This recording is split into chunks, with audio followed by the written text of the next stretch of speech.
Matthew, Good morning, Roy. morning, How morning. are you, sir? But I tell you what, talk about getting it out under the wire. We just cracked this one. A bit of a panic, get out on time. Good morning, welcome to the Tuesday Chew with Matthew Dashper Hughes. Hello there, and also with Roy Johnson. That's me. And what we're talking about today is how to really work a trade show, and I think that's sort of really the I don't know, is that an inflection? I don't know, tonality. Yeah, there's some emphasis there. I felt the heft of what you just said. Heft, yeah. And what we have here is we've got an exhibition. You'll see it down the bottom. First off, I hate an exhibition. It just implies all sorts of different things. That's where we are. It's Thursday, the 20th of October.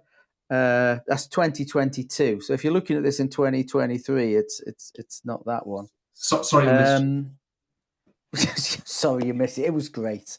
We did really, really well. We had a wonderful time. So good, so good.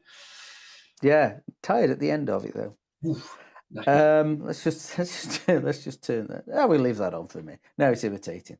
So we've got an exhibition, and I actually went to an exhibition recently, 2-3 weeks ago, in a big exhibition centre, and where the stands there cost anywhere from about 5,000-6,000 on the cheap seats around the outside to the big ones in the middle, which were six figures. And I know the six figures because I've bought stands there for six figures. And it isn't just the six figures that you worry about, or even the 5-6 grand, whatever it was.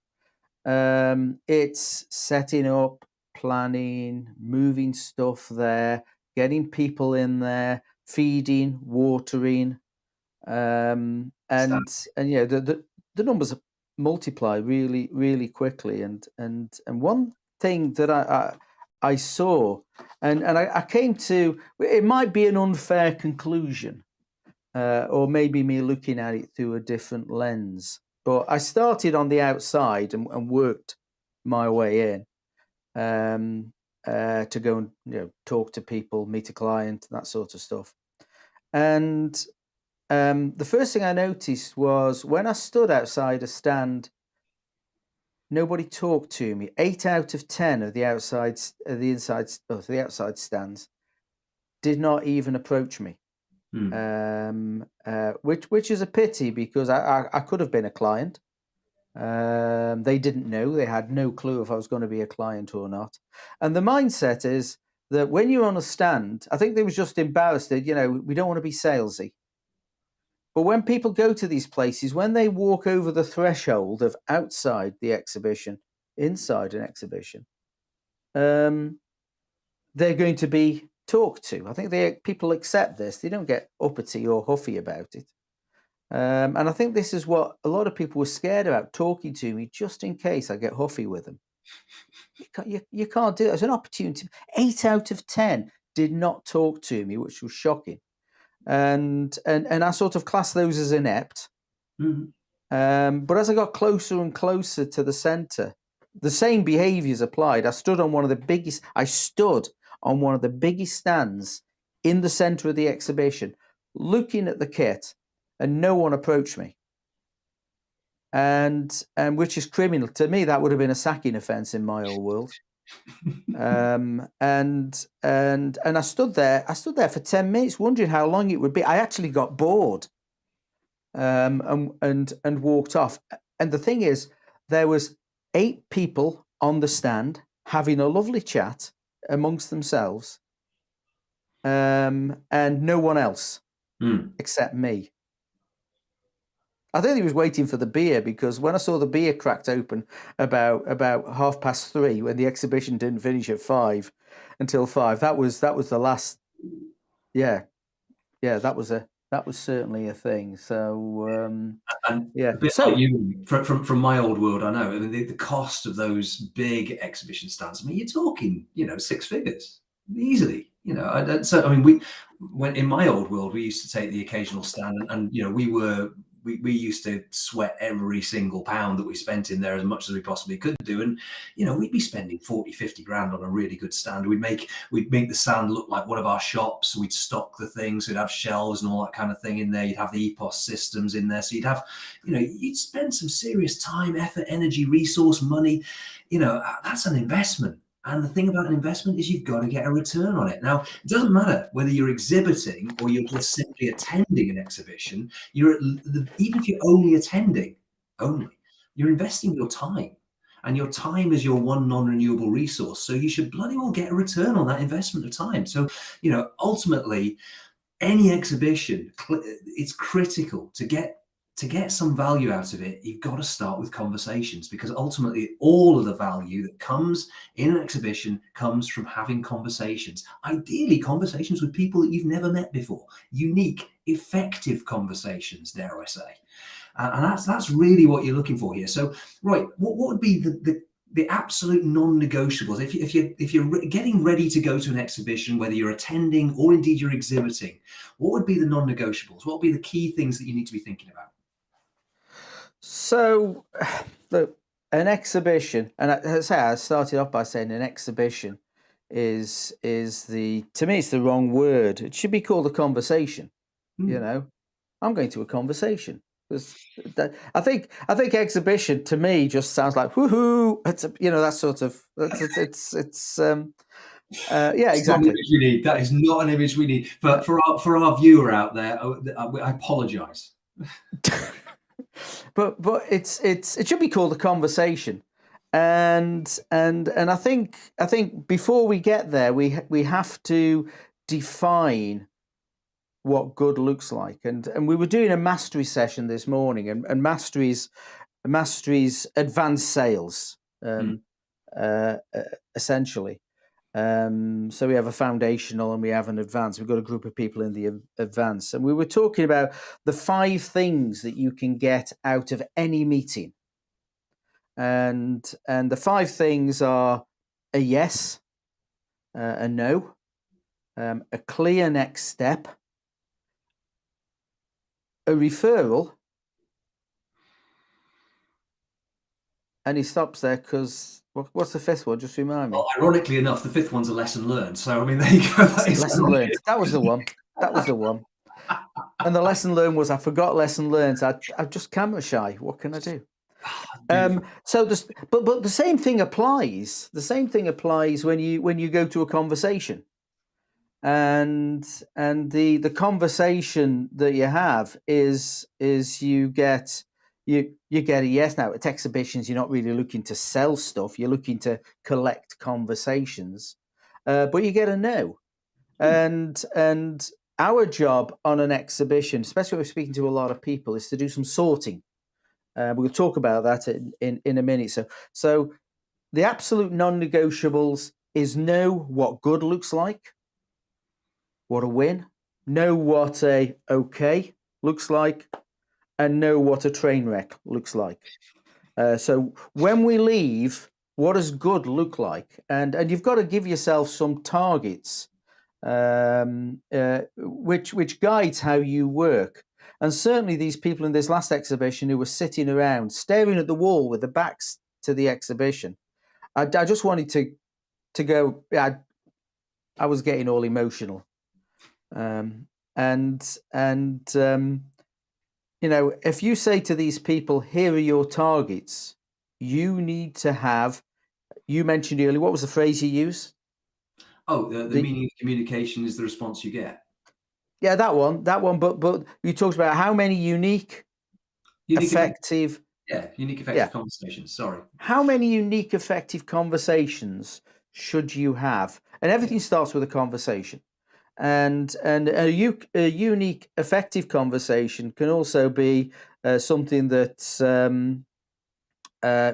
helps us to sort from a tire kicker suspect to a prospect.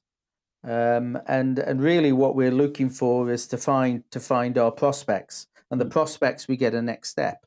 We could get a referral, and we can get a referral from anyone, I guess. But how many unique, effective conversations? So for our exhibition, when we do it, if we can have 12 effective, unique conversations between us in an hour, that's not bad. So we know at the end of the day, this is only a 6-hour exhibition. Is it 6.5 hours, something like that? Yeah.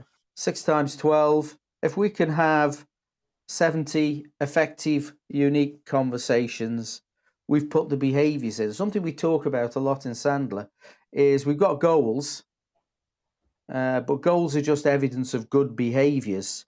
What are the behaviors in order to hit our goals? And the goals are fixed. Do it the other way around. There we go. The goals are fixed, and we have to change the behaviors to hit our goals. And so, what are the goals? We need some good quality goals. We need to define what good looks like. For us, good looks like 72 unique, effective conversations in an exhibition during a day. That's great. From there, we might say, well, what good looks like is maybe 20 next steps. It could be, if we're talking to 70 people, it could be 10 referrals. And if we look at those, at the end of the day, it should be pretty easy to define, was this successful? Did we do the right things? And then we can have a proper debrief. What can we do better next time? What can we do different next time? What can we do more of?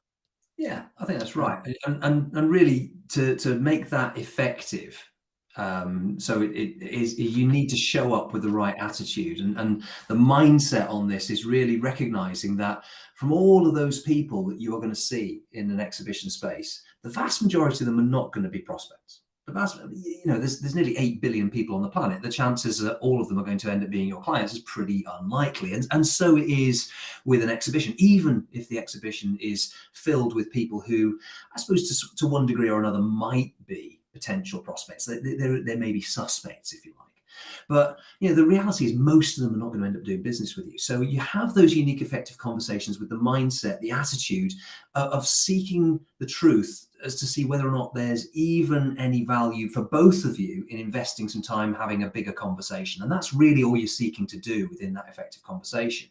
And if there isn't, well, maybe the thing to do is to see whether or not you can help each other in a different way. Maybe you could introduce each other to somebody.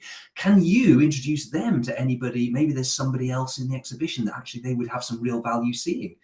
Just by asking them questions, you might find that actually there's a really great value in them having a chat with such and such down the hall who you know really well. And you say, oh, go to exhibition stand number whatever and talk to XYZ person, because they'll have a great conversation with you, and just tell them what I sent you. And what you're doing there is you're helping them. You're also helping XYZ person down the road, and you're building potential referral partnerships because you're just being that helpful person. And ultimately, it's far easier if you are helpful to them to then say, I don't suppose there's anybody you can think of that that I should be talking to, do you? And that becomes a lot easier. I think so. Is the exhibition that we're talking about this week. There's 111 stands. 111 stands on that one. There's got to be someone, if someone's not for us, that we can refer them to and point them in the right direction, to give them the reticular activation, to help them recognize that this would be a great person. We can short circuit that conversation. We have a conversation. We go, we're not for you, or you're not for us, whichever way, but here's someone you should be talking to. And I've got the list printed out for the exhibition. So here we go. So in this case, 111 different stands there, different companies. We've got to be able to help somebody. And that's a good thing to do as well. So a target, maybe help a number of people. I love that. What else we got, Matthew? Well, I just wanted to just drill into one thing you just said, reticular activation, very quickly. Do you want to explain? So reticular activation is helping you recognize easily that you have that this person is good for you. So if I say to you, actually, you need to talk to Insight 6 because you're talking more customer service than we are. They're on stand. I can't remember, but we've got the list of stands. Yeah. They're on this stand. Go and have a look for them. Ask for Ian, he'll be able to guide you in the right direction. And so when they see the name Insight 6, it's easy for them to recognize that actually someone said I should be talking to these people, even if they can't remember the conversation. Yeah. Okay. Good stuff. Yeah. So So the analogy for everybody out there, just to help you to understand what reticular activation even is, it's basically a way of programming your brain to spot stuff that matters. So, for example, every time that you go and spec up a new car, you start to decide what you want, what make, what model, what color, da di da di da di da. The minute you buy that car and you get into it, you've got that lovely new car smell. You drive it off the forecourt, and literally every car you drive past seems to be the same make, model, color, etc., etc. It's not that there's suddenly more cars on the road of that particular type. It's that what you've done is programmed your brain to recognize that that make, model, color, etc. is important to you. So by understanding the key drivers, triggers, and things for what is a good prospect for you, but also what might be a good prospect for somebody else and what matters to that person, those are the sorts of things that you're programming your brain with. And that's really what you're looking to do if you're going to be bloody good at networking. And that's what an exhibition is. It is a networking event. And if you're not talking to people and you're not talking to people in an effective way, then it's not networking at all. In fact, it is not working. yeah, that's why it should be called a conversation in my mind. Absolutely. And that's probably why I look at the road and I see lots of cheap and cheerful cars. Says the man in his Mercedes E-Class. Yeah, right. Whatever. What's the theme? We need to plan. We have a plan for what we're going to achieve in the day. Oh, here's something which I think is a big thing that all exhibitions should take. This is the most important tool. Take with you a Sharpie.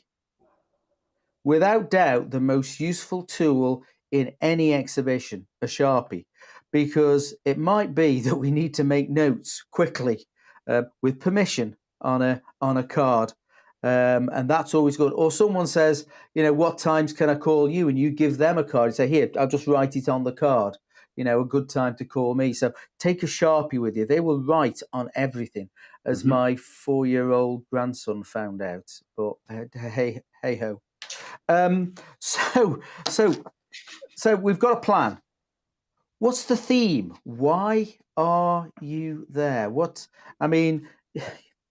It's okay just rocking up, throwing the banners up, throwing the stand up, and then someone says to you, "Why are you here?" And there. Yeah. Tell me about the benefits of a theme, Matthew. And the benefits of a theme is it gives you a focal point for the stand. It gives you a reason why people might actually want to visit your stand, and it gives them something where they can get some value out of having had a visit to you. And I mean, for example, the theme that we've chosen this time is simply "Ask Us Anything." And in fact, we like, apart from anything else, it keeps us very entertained because we get to be challenged, and we genuinely would like people to come along and ask us the most challenging sales, management, or leadership question they've got. Because if we cannot give a reasonably insightful answer in the space of 2, 3, 4, 5 minutes of a conversation with you, then you'll get a free hour-long coaching session with us in order to actually see if we can get to the bottom of this and help you at least get some insights that will be genuinely helpful to you. So, the idea here is that people who come to the exhibition get real value out of it. They get to see a little bit about what we do. So it's a little bit of we do what we teach and we teach what we do. So there's value in that sense from our point of view. It leverages that whole point about we were just making about starting conversations. But most importantly, it's non-coercive, non-pushy, and non-salesy in that traditional sense of what salesy usually feels like. It's about being on the side of the potential client and being really that trusted advisor, which is exactly what we teach to do. So why would we not do it? Yeah, and what's so a good way to communicate that theme is by a 30-second commercial. Preparing a 30-second commercial. So, what would a 30-second commercial look like? And I'm throwing you under the bus here, Matthew.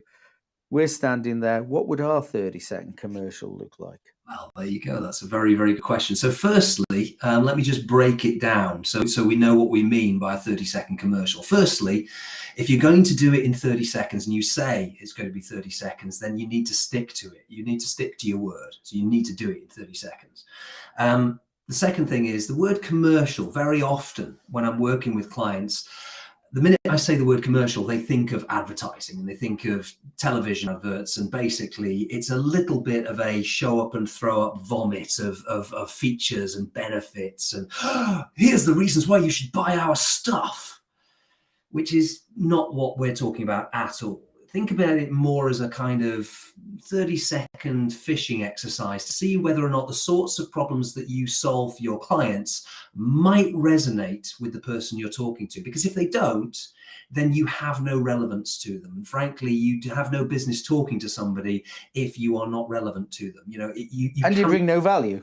Exactly. Because if you're not relevant to them, you bring no value to them. And you can't respect somebody and disrespect their time. So if you spend all that time vomiting your stuff all over them just because it excites you, well, that's great, but it's a bit self-pleasuring, isn't it? And so you have to avoid that. So that's all the stuff that a 30-second commercial isn't. Now, you have just thrown me under the bus. I'm going to attempt to do this in 30 seconds. And because I'm a little bit rusty, it probably is going to drift over. In fact, my gut tells me it's going to be more like 42 seconds because that's usually what it is for me. So brilliant. Your 42-second, because we 40, know what 42 is, right? Yeah, absolutely. It adds to life, universe, and everything. There you go. Roy, thank you so much for asking. The kinds of clients we work with, they're great people, really good entrepreneurial people with a growth mindset, but sometimes they're struggling. They may be getting a little frustrated that they can't leverage that growth mindset into actual growth. And sometimes that looks like they're maybe not got enough prospects in their pipeline and they're kind of looking around and wondering where all the potential business even is. Other times they've got plenty of prospects or people they think are prospects and they're giving them lots of quotes and giving them proposals, but frustratingly, they're just not turning into business. And other times they are dragging the occasional prospect kicking and screaming across the line and actually closing the deal. But in order to do so, they find themselves having to discount, and that's having a catastrophic effect on the bottom line margin. Now, I don't suppose for a second any of that looks, sounds, feels familiar to you. Awesome. And actually, it was 44 seconds. You blew it, mate. Damn it! 2 seconds out. You blew it. Blew it. I blew my contract. Damn it. But again, that plan your 30-second commercial, link it to the theme, but also let them know why people buy from you. It isn't that you've got stuff that you want to sell, and I hate the word sell, and I've said it many times. Sell implies that you're doing something to someone else. It's how to work out if they're a buyer, if they will buy from you, and what you did there was really clever. What you said is you said I only deal with great companies. People who deal with me are great companies, and which is good. You've got their attention because everyone who comes up to your stand will be a great company without a shadow of a doubt. And here's some of the things that they say to themselves, internalize to themselves, which is typically what people say. And you nailed a few there. Not enough prospects, not closing deals quick enough. Did you say losing margin? I was watching the clock at that point. Yeah, losing margin. And you've got to work out, is that their world? And if it isn't, well, what is their world? But if it is, the conversation really starts. So I'm conscious of the time. We've been yabbering on. We might even run over a bit today. Who knows? So we've got a 30-second commercial. Why you're there and why people should care. And I think that's why people should care is really important. Well, why should people care? Come and talk to you on the stand. We've had an exhibition. We've done our day. We're tired and worn out. And for people who are watching this after October the 20th, 2022, we were tired and worn out. What do you do then? What do you do then? You've got this whole list of names and numbers. And what did you do? Did you go on holiday for a fortnight, or what did you do then? File it in a shoebox, let it gather dust. Because I mean, what you tend to find is that contacts that you've made, they age like wine. You lay them down in a cellar, and they'll definitely improve, right? Or could they just forget what the hell they talked to you about in the first place after 111 other stands? Yeah, maybe. I mean, I wouldn't want to, you know, in any way impugn the mental capacity of like average people. But I do know that speaking for myself, I've got the memory of a gnat at times, and by the time I got to stand number 3, I've forgotten what stand number 1 said to me. So yeah, maybe. So, what should we do after the show? What's the plan after the show? Well, here's a crazy idea, but maybe we should call some of those people that we wrote that little thing on where we said, we're going to call you at such and such a time. And maybe we actually put it in the diary that we're going to call them at that time and do what we said we were going to do. Because if you're going to make an upfront contract with somebody, it's a good idea to actually follow through on it. So Crazy. radical. So radical. Going back to that exhibition that I went to, I had 4 of those conversations where people were going to ring me and make contact. And these were more the center stands. And how many of those 4 actually rang me, do you think? I mean, I'm gonna be kind. I mean, we're talking 3 weeks now. 3 weeks today it was, because I left the Tuesday Chew and went down there at the time. How many out of the 4 rang me? Let's say I'm gonna be realistic and say 1. You're an optimist, my friend. 0. So far. And the reality is, I can't even remember who I spoke to, but I know there was 4 good reasons for people to speak to me. And these were people who actually came and had a conversation with me. I was going to. There was stuff we could actually do, and help them out with. So this was real business. 4. Ouch. None. And I remember having sales meetings when maybe I was less focused than I am now on these things. You know, the day job got in the way of selling, although selling was my job. That's never. And I remember sitting in sales meetings a month later, and still 80% hadn't been contacted. And I also remember being that person. Yeah. Definitely the rule here is that initial contact is great, but if you don't have any follow through, then you've just wasted all of your time, effort, and money on the exhibition. So you know, you've got to have some follow through. You've got to have some follow up. And look, they've agreed to take your call. It's not a cold call. It's not even the difficult, scary thing where you have to get the sort of palpitations and the sweats of calling a stranger. You've already spoken to them, for God's sake. Just pick up the bloody phone. It's not difficult. It fills me with horror, but I could see all the same traits out there. And some people subscribe to the fact, and I think it's the salespeople for the exhibitions. You know, you've got to be there. So if you're not there, people will wonder if you still exist. Nobody wonders if you still exist. You know, if you'd gone bust, it would have been all over the news or the trade news, so they would have known. But just rocking up is not the thing. And you know, I guess one of the things here. So just reviewing, conscious of the time. You know, work out what your goals are. So next time, so you can immediately decide, was this a success?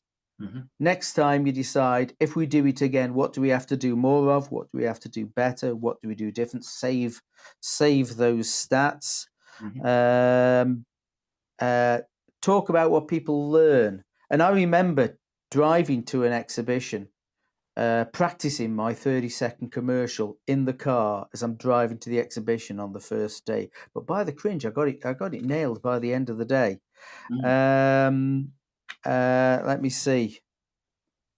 I've got a story for you before we finish, a David Sandler story. I came across this the other day. so for those who don't know, Davy Sandler is the founder of Sandler,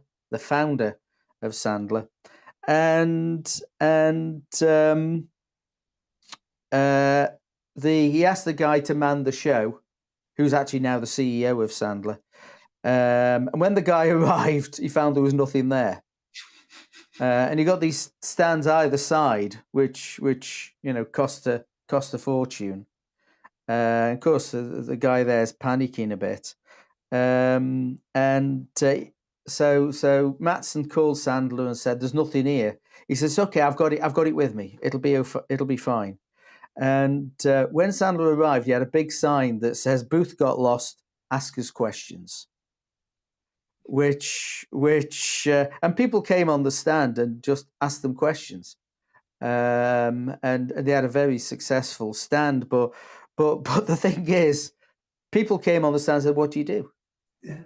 And because they're looking to buy stuff or they're looking to learn stuff at least, and the big learn for Mattson and Sandler was that Booth is a distraction. It's not important.